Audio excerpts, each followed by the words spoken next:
Hello everybody and welcome back to my channel. My name is Gita Mary and today I am going to share with you some of the things that I sometimes think in my head that I'm not too proud of, unpopular opinions. This is sort of like a zero waste confessionals video about some things that I sometimes feel inside that I'm going to voice, because this is a safe space where we sometimes can rant and vent and then go back to being productive, constructive, eco-warriors. Okay, I would also like to preface this by saying if this is the first video of mine that you are watching, I might come off as a little bit of an unconstructive girl. However, I try to cater most of my content to people who are new to sustainability and want to learn more. It's all a big learning curve, and I've been interested in sustainability since 2014, where I started my first 1 month zero waste experiment, and now we're here. Let's go. I get so discouraged when people make a big fuss over the smallest tiny things. I cannot count the amount of times I have talked to people who say things like, it's just so difficult to remember the tote bag, which is why I still use plastic bags. And I want to shake them a little bit like, just remember it. I know it's so much more complicated than that, and I know it takes a long time to readjust your habits, but I remember when I started my zero waste experiment, I was not into sustainability prior to this experiment. And one of the first things that I just, made it my deal to do was have a tote bag in my bag, in my school bag, just anywhere, in my jacket, anywhere. So if I was going out, I would see it, I would remember it, I would grab it. Remembering something is all about remembering it, I guess. I feel like remembering a tote bag is such a tiny thing. So if you don't have any obstacles, both physically and mentally, that prevent you from learning new things or doing new things or breaking free of old habits, it should really not be that big of a deal. I know. This is not the usual tone I have here on my platform. I usually say things like, take things in your pace, do things one step at a time, and I still mean that, but sometimes, especially face to face, when people come up to me and say, oh, sustainability, I think it's difficult to remember the tote bag, I just go, there are so many more things though. I hope you catch my drift. I also often think, get over yourself when I'm talking to people about secondhand shopping. It happens now and then that I talk to someone who thinks that secondhand shopping is gross, that wearing clothes that other people previously have worn is disgusting, and I just think, get over yourself. Get over yourself right now. If you actually have OCDs that makes this really, really difficult, it's of course an entirely different story. But everyone I have heard say this to my face have just been people that are, kind of spoiled and used to going down to a store and buying expensive things, and they like the feel of wearing new expensive things. And in that situation, all I can think is, get over yourself. Like, are you also making a big fuss when you're at a restaurant and you have to use their cutlery? Yeah, other people have used that. Yeah, it's been cleaned. Same thing with thrift things. In my family, we've been thrift shopping as long as I can remember. It was a very integrated part of my childhood as well. So I've been doing it for a long time. So perhaps that also has something to do with how normalized I think that it is. And it's different for other people, I'm 100% aware. But sometimes I just still think, I hate when people use the money argument. I hate when people say it's too expensive to live sustainably. And I think I need to elaborate a little bit on this. I know there are people with very, very restricted incomes. I've talked to people in my comment sections who are working 3 jobs that have literally no room to make any changes. That's not what I'm talking about. I'm talking about people with financial privilege, with room to do things, that invest in stuff, that buy expensive things, that go on vacations, that still think that living sustainably is too expensive for them. First of all, there are a million different sustainable actions that doesn't cost any money whatsoever. There's so many things that you can do to be more sustainable that doesn't require any money. That being said, there are also things that are more expensive. For instance, in Europe, it's more expensive to take the train or the bus than to take the plane. And that's a huge problem. From my point of view, when you start to invest in more sustainable items, you also start boycotting other certain items, and there's something that you start purchasing and something that you stop purchasing. So in that way, it sort of shifts your financial situation. It shifts your budget and how you're using your money. So I really don't want to hear people with financial privilege saying that it's too expensive, because it's all about priority. And if you still want to buy all the things that you previously bought, but then also buying sustainable things, yeah, then it's gonna seem like it's more expensive, because the point is sort of that we need to stop purchasing a lot of stuff. And of course, this is a completely different situation if you do not have financial privilege, because then there won't be the same room in your budget to even make the tiniest changes. Completely not what I'm talking about here. I have also made a video about free sustainable action, so if you want to watch that, I will leave that down below. To this, there's another thing that just really gets me, and that's when people say, I don't have the time to live sustainably. Once again, there are tons of things that, yeah, are more time consuming, but then again, there are other things that you either won't do at all or things that are just, the same. To this, the completely same explanation applies. There are people without the privilege of leisure time that do not have this option. If you're working 3 jobs, it can be really difficult to sit down and research something because you simply don't have the time to. Hence why I'm trying to make some videos to make it easier, but even that can be a struggle, completely aware. I'm talking about the people with enough free time to do all sorts of things, but really just don't bother learning about sustainability, really just don't bother looking on the back of a product.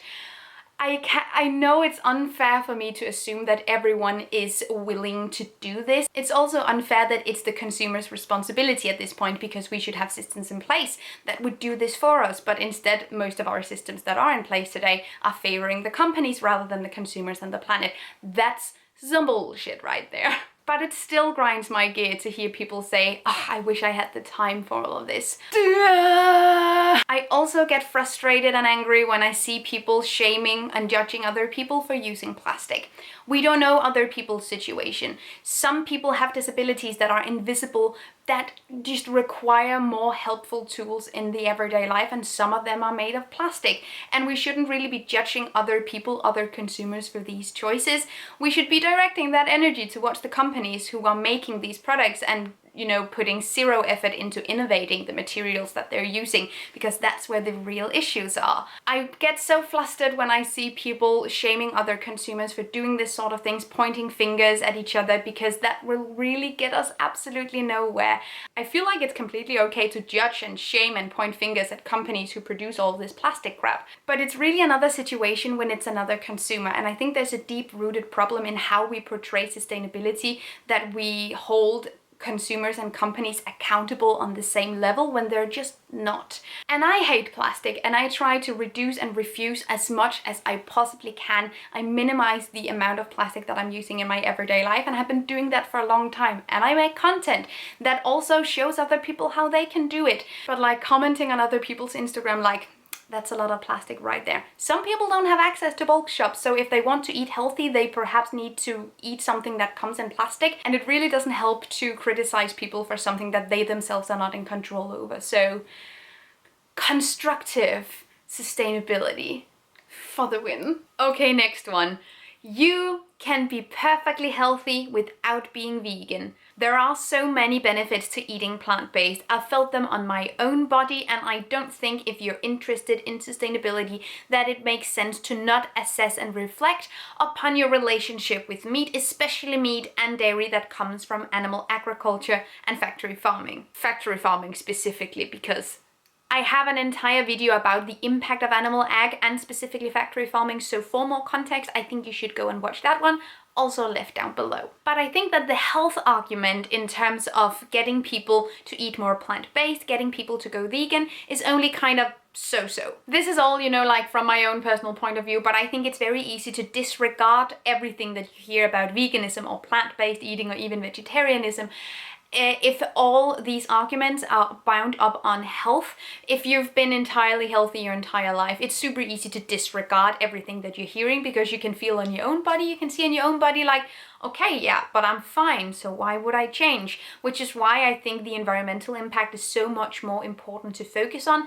And then, yeah, we can obviously also talk about the health benefits and everything that comes with it. Oh, and by the way, another thing, I think that putting a lot of focus on the health part of veganism or even plant-based living or vegetarianism, any kind of not eating meat lifestyle, will also put a lot of pressure on that lifestyle to be super healthy. People will have expectations of becoming super fit or losing a lot of weight, and that might happen. It might also not happen, and I think it's detrimental to associate veganism, vegetarianism, or plant-based diets with, super healthy body fitness, because it creates unrealistic expectations, and I think it can also push a lot of people into disordered eating. So yeah, I think that is one of my reasons why I'm saying what I'm saying. Okay. I know I'm not supposed to say this, here we go. Recycling is a scam. I said what I said. Okay, but let me explain. The promise of recycling often functions as a green alibi. It's something that is putting all the responsibility on the consumer, when in fact one of the ways we can combat a lot of waste is by making sure that the companies that produce the waste in the first place are also responsible for the disposal and the reuse and the recycling of the product. Recycling is a great place to start, but a bad place to stop. The thing is with recycling, and we're often promised, or we're told this narrative that when you recycle something, it happens in a closed loop, when that's not actually the case. Some products can only be recycled a couple of times. Plastic can only be recycled 2, 3 to 4 times. And then you have to add virgin plastic to the mix in order to keep the quality of the material up. And the thing is also, when you recycle something, it's not everything that can be recycled. It's so dependent on where you are, what facilities are available to you. So it's not a one-size-fits-all universal sustainable experience. There's still a lot of innovation that needs to happen within recycling. So just using it as an excuse, like, I know I'm not supposed to use plastic products, but at least it's recycled, so great. I have issue with that sort of mentality because it's super easy to push the responsibility away from everybody simply by saying, well, it's recycled, when in fact that's not actually the case. For instance, plastic has a global recycling rate of only 9%. And what happens in places like where I am in Denmark is that we recycle some plastic here, but most of it we either burn, which do have benefits, but there are also downsides to that process. And we also ship our plastic waste out of the country to Poland or Malaysia. Then it sort of becomes their problem, even though it's our problem. And it's a really gross way of how many rich countries in the West are dealing with waste. I think that is absolutely disgusting. So just saying it's going to be recycled sort of implies that everything can be recycled and will be recycled, when in fact that's not the case. And I think it's important as a consumer to stay on top of that. And in the same way as I think recycling can be kind of a scam, the carbon footprint is also a scam. Terminology similar to the carbon footprint has been used for decades, but specifically carbon footprint was made mainstream around 2004 by a British petrol company. And it was literally used as a marketing strategy to pull the focus away from their impact and onto the consumer. There's been many campaigns over the years where companies have tried to pull focus away from their own impact and onto the consumer. One of the earlier examples I can think of is the slogan, "People start pollution, people can end it," which was funded by an American NGO that was largely funded by both Coca-Cola and PepsiCo, aka two of the biggest plastic polluters in the world. The carbon footprint concept was created to make sure that consumers are looking at themselves and their neighbors rather than looking at the big companies who created the problems to begin with. Can you imagine that first pitch meeting? Yeah, I think we should, I don't know what that voice was. That was my corporate voice. Yeah, I think we should pull out some aggressive advertising campaigns to make sure people buy this unnecessary product. And a year later, we should advertise very strongly that people should feel bad for buying this product.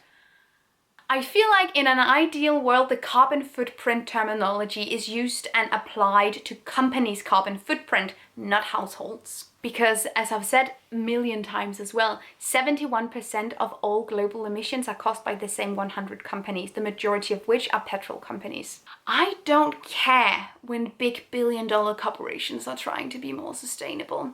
I don't care. I don't care what they're trying to do, because from everything I've seen, it's all performative. It's all tiny, small, teeny tiny changes, and they're all advertising it as big changes because they're a big company. Like if you produce 1 billion cartons of milk and you remove the tiny little plastic cap and you put in, the folding part where the Tetra Pak packaging has its own opener, yeah, you will have removed 1 billion milk caps from being made, but that still does not take away from the fact that the milk cap is a tiny fraction of the impact of the product.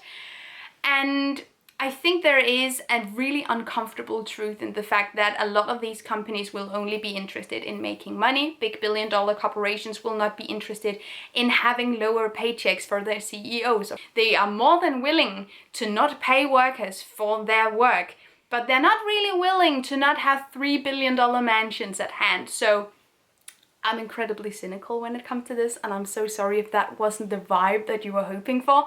Sometimes, that's just my own personal opinion, it can be so freeing and nice to just be cynical for a little while, and that was sort of what I was hoping to do with this video. I hope you enjoyed it. If you have anything that you think and you're not really allowed to think, leave them down below and just join the venting ranting club together with me. I'm glad to have you here. Thank you so much for watching. Have an amazing day and take really good care of yourselves. Until next time. Bye. I promise to be more constructive next time we talk. Okay. Thank you so much for watching this video, and also a special thank you to my Patreon supporters. You guys help me create green zero waste content, and I love you guys. You can find the links to my social media accounts down below and the link to my Patreon on this screen. Bye!